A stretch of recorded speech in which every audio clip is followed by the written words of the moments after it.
Wakati Manara anaingia naomba vibe la Mana DJ. Kipenzi cha wana Kariakoo. Hamasa tumpokee, naomba tusimame wote. Manara oye! Manara oye! Diwani kijana kabisa mwenye kutambua nini mahitaji ya vijana katika kata ya Kariakoo. Chezeni naye diwani wenu. Ni diwani mpenda watu. Washa ngoma, anapenda ngoma kwa sababu yeye ana asili ya pwani pia. Anavunja pale.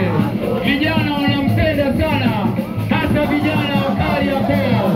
Wanampenda Haji Sande Manara kwa sababu yeye ni mtetezi wa wafanya biashara na ni mtetezi wa vijana. Haji Sande Manara Bugatti anawasili kabisa katika viwanja hivi tayari kushiriki katika mkutano wetu mkubwa wa hadhara wa Chama cha Mapinduzi katika kata ya Kariakoo.